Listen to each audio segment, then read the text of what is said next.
Here we go. Okay, Miss Wendy, today I want to talk to you about something different than what we've been talking about with your goals. Okay. I know that you have been working on just putting more academics into your classroom. Yep. How's that going? It's going really well. I feel as if because I've done it more often, it's easier to do. Yay, I'm so glad to hear that. Uh-huh. Isn't that funny how just trying something and keep doing it, it works. Consistency works. So the thing I want to talk about today is we're going to kind of explore a little bit who you are as a teacher, as a person, what your beliefs are. And so my question today is what is important to you? And maybe let's break it up. So what's important to you as a teacher? What's important to me as a teacher? I think it's important to me to make sure I'm supporting my kids and families to the best of my ability. And I can only do that by getting to know them. What does supporting mean to you? So I want to work alongside families. Families are parents or caregivers are their number one people in our kids' lives.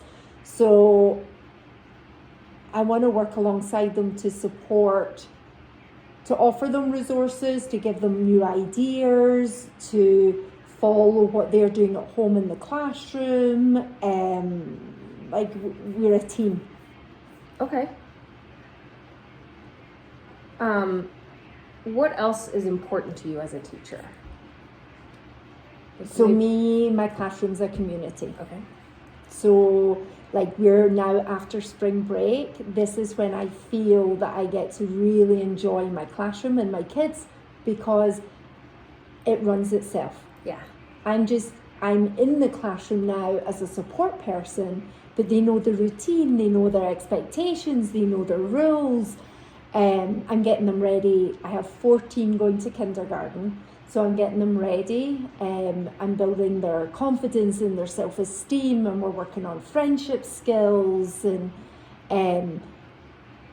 giving them the confidence to ask a question in front of everybody, giving them those skills to mature their friendships that they have, to make them excited for what's coming next.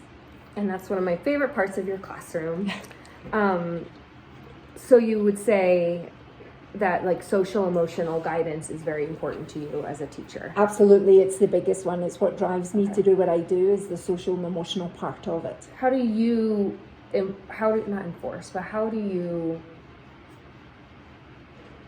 give social emotional lessons in your classroom, or how do you show that through your teaching? So obviously we do our IY curriculum, but I think it's from the language I use consistently. I think it's from labeling feelings, recognizing feelings, self-regulation skills, learning to play with one friend, 3 friends. I think it's about how our classroom feels when you walk in, that you feel that it's a good place to be. There's a good atmosphere, and it's a community family atmosphere. We're supporting and helping each other in the classroom. Like I just had a little girl break her leg and she's in a wheelchair. So it's really nice to see that other kids rally round to help her in her wheelchair. Mm-hmm. That makes me happy and cry at the same time. Do you have another pen? Mm-hmm. I do. I'll give you a teacher pen with a flower on it. Okay, so again, with your social emotional guidance, and you said that you use language consistently, labeling feelings.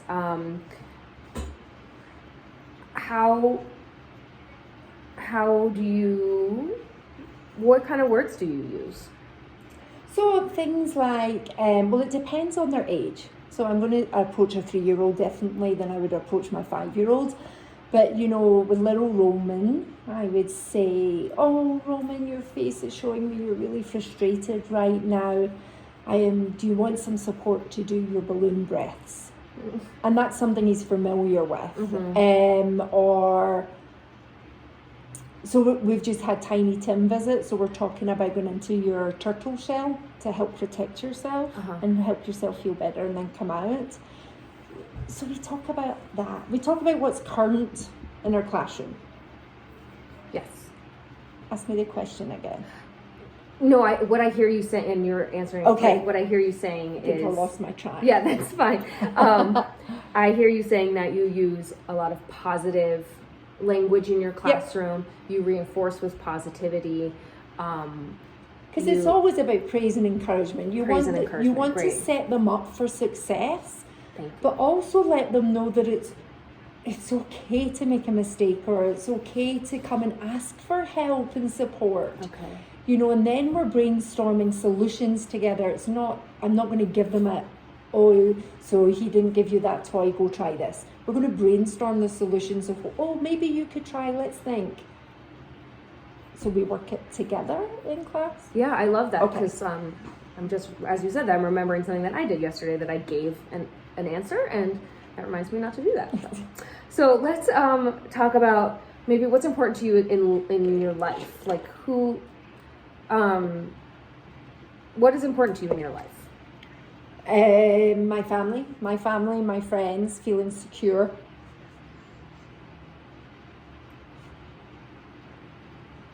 How do you show love, I guess I could say, but how do you show appreciation and love? In my classroom or in my life? Both. So they're very similar anyway. And that's why I was asking. I'm sure they are. So I like to hug, but I'll always ask kids first, can I give you a hug? Okay. I like to be able to help support kids by touch on their Okay. back. Because for me to feel secure, I'm going to be my best when I'm secure. When I feel safe, I will be my best person. So I think my kids in the classroom are going to be their best person when they feel safe. To me, feeling safe is a warmth, a touch, a praise, a hug, support. And the two, so in my personal life and in my classroom, it just runs exactly the same actually. It's going to be the same answer. So that's what I want to provide my kids for in the classroom. Yeah. That's what I want to provide for my own boys at home. Mm-hmm. That's how I want to feel as a person, as a mum, as a co-worker, a teacher, a friend. That's how I want to feel. I can say that I do see this in Oh, your thank classroom. you. It's very apparent in your classroom. And genuine. I don't want it to feel, and I think, because you know someone, if they're trying to foster a relationship with you and it's fake. Yeah. So I want my kids to know that it's like they need to feel it's genuine. Mm-hmm. What is a challenge for you to do this in the classroom?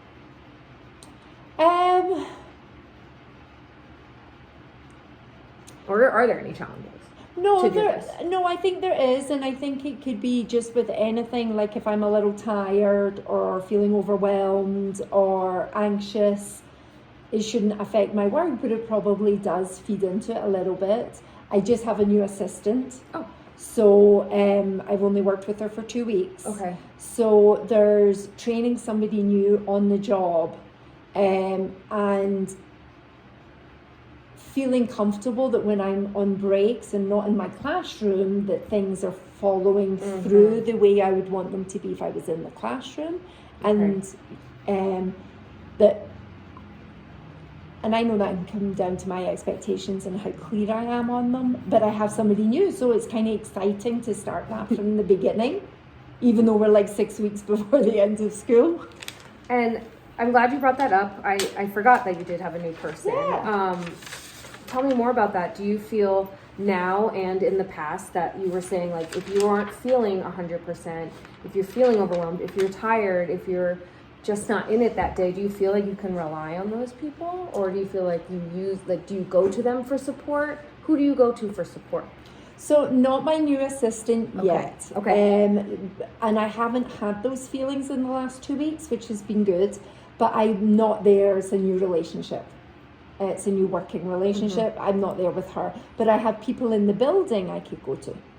if I was feeling that way. I think I'm pretty good at leaving these things at the door of the classroom before I come in so it doesn't affect my day, but then that takes a lot of energy. But I do have people here in the building. Okay, so you can I'm supported. supported by Yeah. other people in the building. Oh yeah. Let's talk.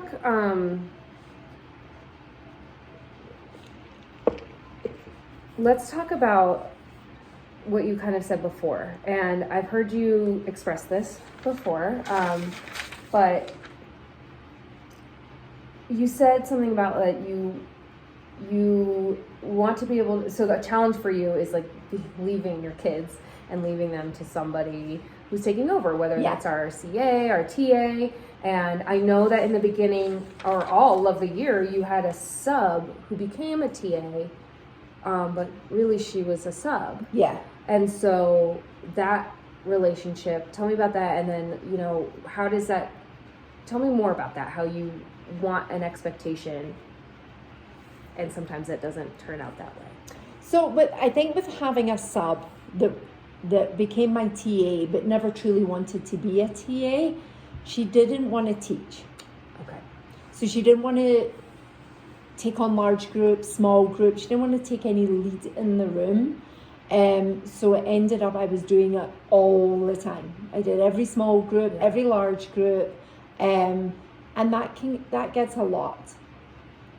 And then when I wasn't in the room, my kids are always cared for. I never doubted that the kids were Okay. safe. They were always safe and taken care of, but maybe there wasn't the consistency of the same rules, because maybe it was easier for things to slide a little more when she was in here without me. Tell me about that, It's because tricky. I hear you saying, it's like you're giving them the benefit of the doubt, right? Like you're I hear you saying that they may not be following the rules, but I know why. Uh-huh. But let's talk more about that. Like, how does that make you feel when they're not following the rules? It doesn't feel nice. So I like to follow. I like, as a teacher in my classroom, to follow rules.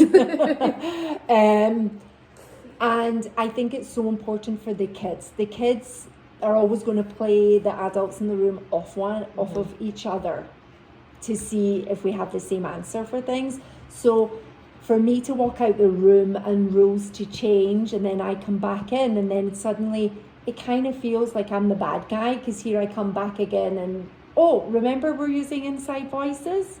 Oh, remember we're walking feet? Oh, remember you have to put that toy away before you get another toy out? And for the 30 minutes I've been on break, they haven't been reinforced. Makes the children realise there's a difference. Mm-hmm. There's not continuity between the two adults in the room. And also makes me seem like I'm the dictator. Mm. It's a strong word, isn't it? What does that feel like? It's not a nice feeling. It feels like I'm coming in. It's disappointing because I've left, say they're at centre time. So they're at centre time when I go to lunch. And Who are you disappointed in? Both, mostly the adults. The adults. Yes. Okay. A little bit of the Well, I kids, used your but I accent. know. Mostly the adults.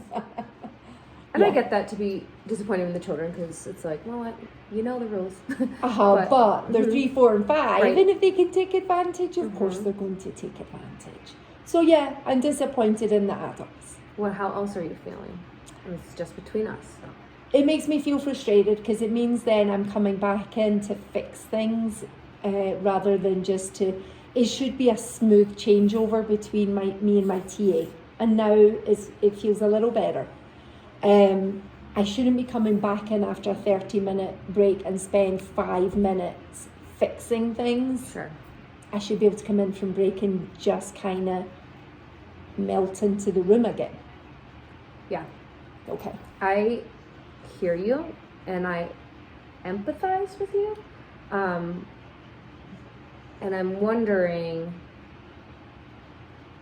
well, I have two things that I'm wondering. First of all, I'm wondering like how you, because it sounds like you can't go to that person or the people who were in here for that support, because it sounds like they're the ones not supporting. And then, so how do you manage that? How do you want to manage that?